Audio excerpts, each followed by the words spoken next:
The desert had a way of swallowing sound, smothering it until even gunfire seemed distant. But not today. Today, the desert screamed. The air trembled with the thunder of explosions rolling across the horizon like some angry god pounding his fists into the world. Dust whirled around Captain Alara Hayes as if the desert wanted to claim her too. She blinked against the sting, her eyes, cold green, sharp, and alive, fixing on the burning ridge ahead where black smoke twisted upward like serpents toward the dimming sky. Her breath came out steady despite the chaos, the way it always did when her pulse quickened and adrenaline surged like electricity through her veins. She had been in countless firefights, ambushes, evacuations, infiltration runs, but something felt different this time. Something unsettled the air around her like a warning. She could feel it. Behind her, tires skidded on loose sand as armored vehicles barreled forward, engines roaring, headlights piercing through drifting clouds of dust. Soldiers jumped out as soon as the vehicles slowed, boots striking the desert floor, rifles already lifted, eyes scanning, breath short and determined, her team, her responsibility. She heard their movements before she saw them. Years of training had taught her to track sound, footsteps, breathing patterns. She turned slightly, her scarf whipping across her cheek in the gust, and saw Sergeant Cole sprinting toward her, his face streaked with grime and urgency. "Captain, the ridge enemy drones above it. They're coordinating from a bunker behind the hill. Intel confirms movement toward the convoy route." Alara didn't flinch. She simply exhaled, long, measured, almost too calm for a battlefield. Her gaze shifted from Cole to the burning ridge, and she studied it as though she could see past the flames, past the smoke, into the bones of the mountain itself. "Then we push forward," she said. "We cut them off before they converge on the second column." Cole swallowed hard but nodded.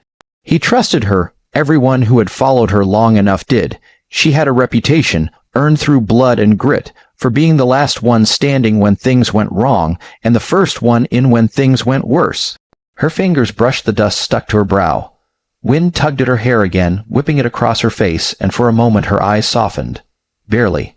Only someone watching closely, someone who knew her, would have seen it.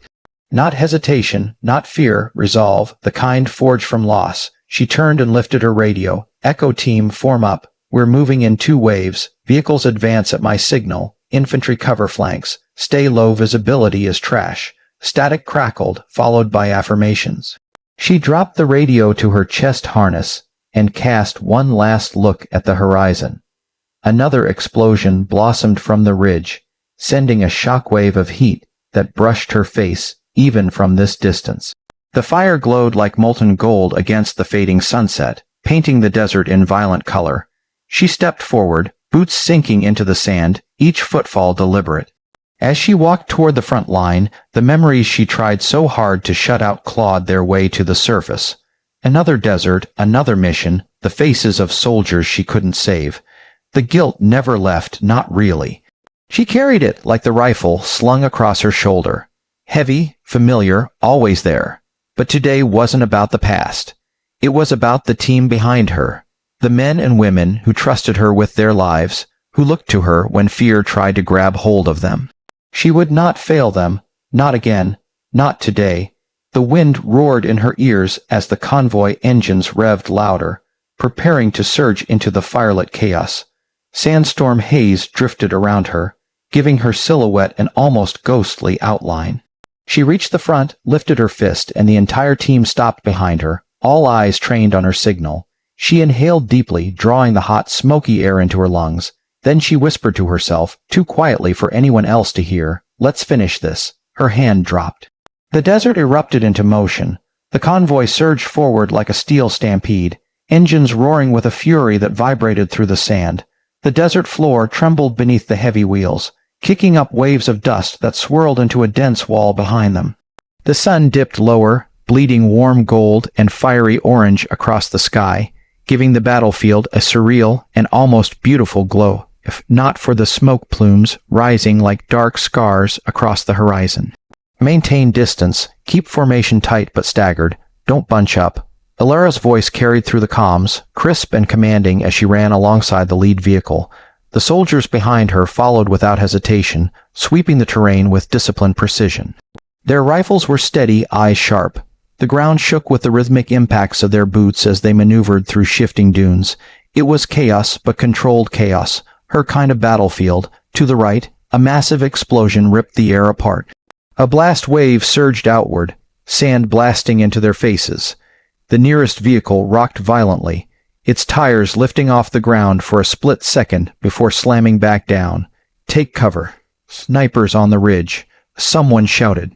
Instantly, Elara dropped behind a mound of sand, her hand instinctively finding the hilt of her weapon. She scanned the ridge. In the distance, faint flashes blinked. Enemy rifle fire. The shots echoed over the desert like metallic thunder. "Sergeant Cole, get 2 gunners on suppressive fire." "On it," Cole barked, signaling to 2 men who sprinted toward a mounted turret. Within seconds, rounds rattled through the air, streaking toward the ridge, kicking up clouds of grit and rock as they hit. The enemy fire paused, only for a moment, but it was enough. Elara motioned forward. "Move." As they advanced, the wind shifted, and the heat from the burning wreckage ahead washed over them.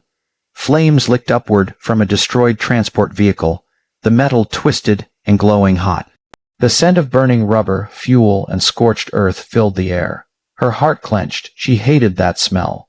She couldn't help seeing the ghosts of past missions in every flicker of flame, but she pushed the memories aside. "Focus. Now, Captain," a voice called behind her.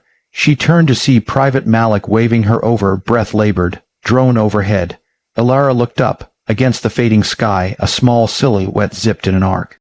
Its rotors hummed, a faint, high-pitched whine that made the hair on her arms stand up. "Recon drone, possibly armed. She didn't need confirmation. Take it down before it marks our location," she ordered.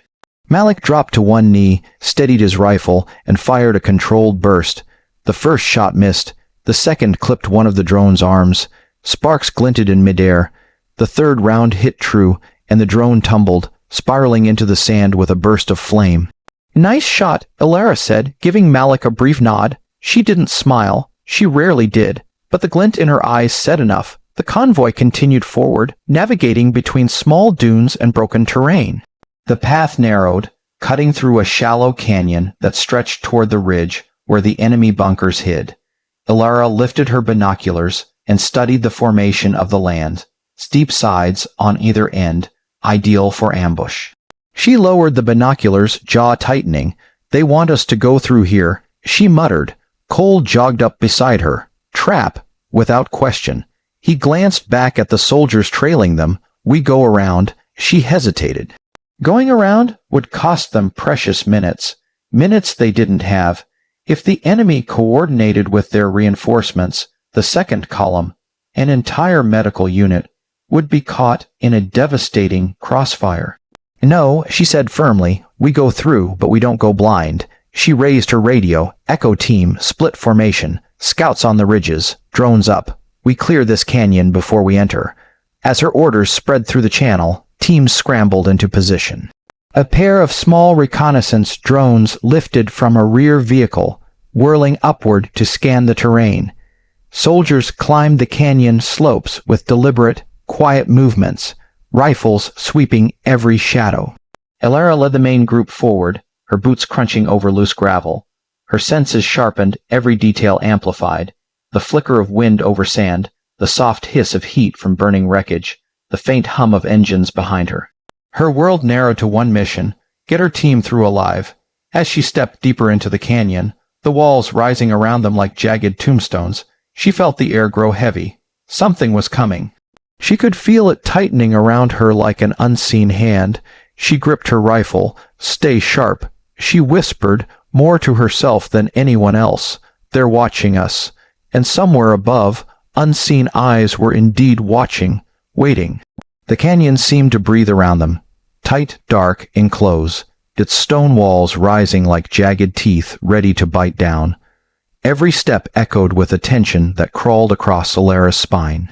She held her rifle tight, finger resting on the guard, eyes scanning every crack, every shadow on the cliff face. She'd learned long ago that danger didn't always roar, sometimes it whispered. A gust of wind swept through the canyon, lifting strands of her hair and coating her lips with the taste of grit. Her scarf fluttered, brushing lightly against her cheek, but she didn't wipe it away.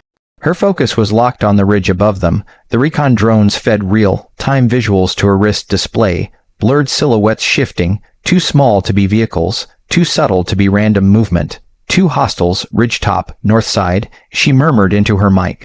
"They're watching us. No engagement until they make a move." "Roger that." Cole responded behind her, voice steady but tight. The canyon walls narrowed more than she'd anticipated, funneling them into a single straight passage with almost no cover. She hated it. Ambush corridors always made her feel like prey. Even when she was the hunter, she caught movement to her left and spun, rifle raised. It was just Sergeant Hale scrambling up the slope alongside 3 others. Their boots clicked against rock, a rhythm of metal and grit. Hale shot her a quick nod. Everything clear on his end for now, but that feeling in her chest, that heavy twist, didn't ease. Ahead, the canyon widened into a shallow basin. The sun's last rays filtered through the cracks above, bathing the rocky floor in streaks of gold and amber. Dust particles danced in the light like drifting embers. It was strangely peaceful, too peaceful. "That's a kill's own layout," Ilara whispered to herself. Her boots ground into stone with each slow step as she advanced into the open area. The basin stretched around her like a circle of silent anticipation. Her breathing grew slow, deliberate. She could feel the tension in her soldiers. She could feel their trust too, each one following her into the mouth of danger. Suddenly, the sound of scraping metal echoed from above. Ilara froze. "Contact, high ground," she shouted. Before anyone could react, bullets rained down from both sides of the canyons, sparks flying as metal hit rock, shards of stone exploding outward. The team dove for cover. The convoy vehicles screeched to a halt as soldiers scrambled behind their armor. Dust clouds burst into the air with each impact. Ilara ducked behind a boulder, adrenaline flooding her veins. She lifted her rifle, sighting the ridge. A shadowy figure appeared in the scope. She fired once, clean and precise. The figure dropped. "Cole, flank right. Push them back." "Got it, Captain." Cole's voice crackled through the comms as he led a team to the right slope. Enemy fire intensified, pinning them down. Bullets sliced through the air, chipping away rock, whizzing past her ear so close she could feel the breeze of their passage. A deafening explosion rocked the canyon as a grenade detonated near the second vehicle. Flames erupted, sending a shockwave through the basin. "Vehicle 2 is hit. We have wounded." Someone yelled. She couldn't think about that now. Not yet. Ilara looked up, tracking the flashes on the ridge. Her eyes narrowed. She noticed something, small but critical. The shooters weren't firing randomly. Their shots followed a deliberate pattern, trying to herd them, direct them toward a narrow path at the far end of the basin. "They're trying to funnel us," she shouted. "Don't move toward the east exit trap." Sand erupted beside her as a bullet struck the ground. She felt grains sting her skin, but she didn't flinch. She rolled out from behind the boulder, landing on one knee, firing rapidly and with precision. Another shooter fell. Her heart hammered, not with fear, but fierce resolve, the kind that came from knowing her team was depending on her, the kind that had kept her alive through missions that should have killed her. A flash of motion caught her eye. Malik sprinting to retrieve a wounded soldier from beside the burning vehicle. He dragged the man to safety, smoke swirling around them. Ilara's chest tightened with pride and dread. The flames crawled higher, licking at the vehicle's fuel tank. "Malik, move, it's gonna blow." She didn't finish. The world erupted in a violent burst of fire and heat. The explosion slammed into her like a physical wall, knocking her backward onto the rocky ground. Her ears rang, vision blurring, dust clouding her lungs. She forced herself to sit up, coughing, shaking her head to clear her vision. The battle raged around her, and she knew this was only the beginning. The shockwave from the exploding vehicle rippled through the canyon like a violent heartbeat, sending shards of metal and flaming debris spiraling through the air. Ilara barely had time to throw her arm over her face before a blazing piece of shrapnel hissed past her cheek, missing her by inches. The heat was overwhelming, a molten wind rushing outward in a chaotic roar. Her ears rang with a high-pitched buzz, drowning out the screams and gunfire for a moment. She tasted ash on her tongue. Dust stung her eyes. For a heartbeat, the world blurred into a spinning haze of orange flames and drifting smoke. Then instinct cut through the fog. She rolled to her side, grabbed her rifle, and forced her body into motion. "Echo team," she shouted hoarsely, her voice cracking but gaining strength with each word. "Status report." One by one, voices came through the comms, some strong, some strained, but all alive. Cole's voice cut through the static first. "We've pushed halfway up the ridge. Enemy numbers heavy but manageable. Manageable," Elara muttered. She knew Cole was being optimistic, but she appreciated it. She pushed herself to her feet, heart pounding, lungs burning. The battlefield was shifting rapidly. The enemy fire had intensified, pinning the lower group in the basin. Smoke gathered thick and heavy in the air, obscuring visibility. The wind carried the acrid scent of burning fuel and charred rubber, swirling it around her like a suffocating fog. She scanned the basin. Malik and 2 other soldiers were dragging wounded men away from the flames. Hale was pinned behind a slab of broken rock, firing short bursts to keep the enemy from advancing. More gunmen were appearing along the ridge, silhouettes framed against the blazing horizon. Elara lifted her rifle, firing quick, precise shots, forcing 2 enemy snipers to duck out of sight. Her movements were fluid, mechanical, a rhythm she had practiced 1,000 times in training but perfected only in war. "Captain, enemy approaching from the west ridge." Hale called, breathless. Elara spun. Her eyes locked on a group of enemy fighters weaving down the rocky slope. They moved fast, coordinated, rifles raised as they descended in zigzag patterns, too organized, too confident. "They're pushing for close combat," Elara said through clenched teeth. "Cole, accelerate your flank. They're trying to breach our center." "Already moving," Cole shouted. The canyon felt like it was tightening around them, the walls closing in as more gunfire ricocheted in deafening bursts. Elara could sense the danger swelling, growing, enveloping them from all sides. She crouched low, sprinting across the basin toward a better vantage point. Her boots skidded across gravel as she slid behind a rock outcrop. She raised her rifle again, focusing her breathing, ignoring the ringing still buzzing in her ears. 1 shot, 2, 3, 3 enemy fighters dropped. Elara grenade. Someone screamed. She turned sharply. An enemy soldier on the ridge hurled a grenade, the metallic object spinning through the air like a deadly comet. It landed near Malik and the wounded. Elara didn't think. She sprinted. "Down!" she yelled, diving forward and grabbing Malik by the collar. She shoved him sideways, pushing him behind a rock with a force that nearly knocked him unconscious. The explosion slammed into them a split second later.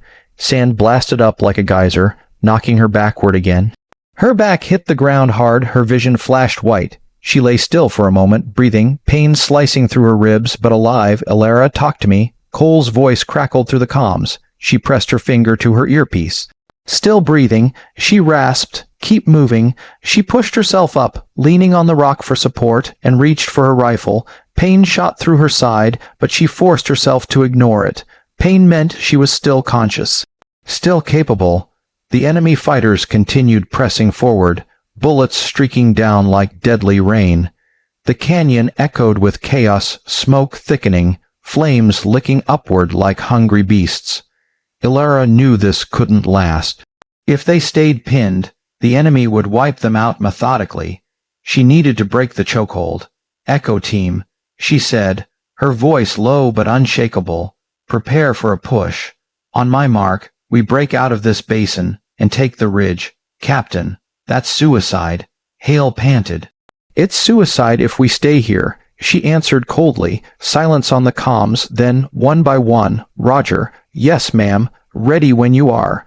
Elara lifted her head, eyes burning with smoke and determination. She watched the movement on the ridge, the gun flashes, the shifting shadows. She felt her breath steady, her heartbeat slowed. The storm around her blurred into something distant. She raised her fist. "On my mark," she whispered. Her hand began to drop.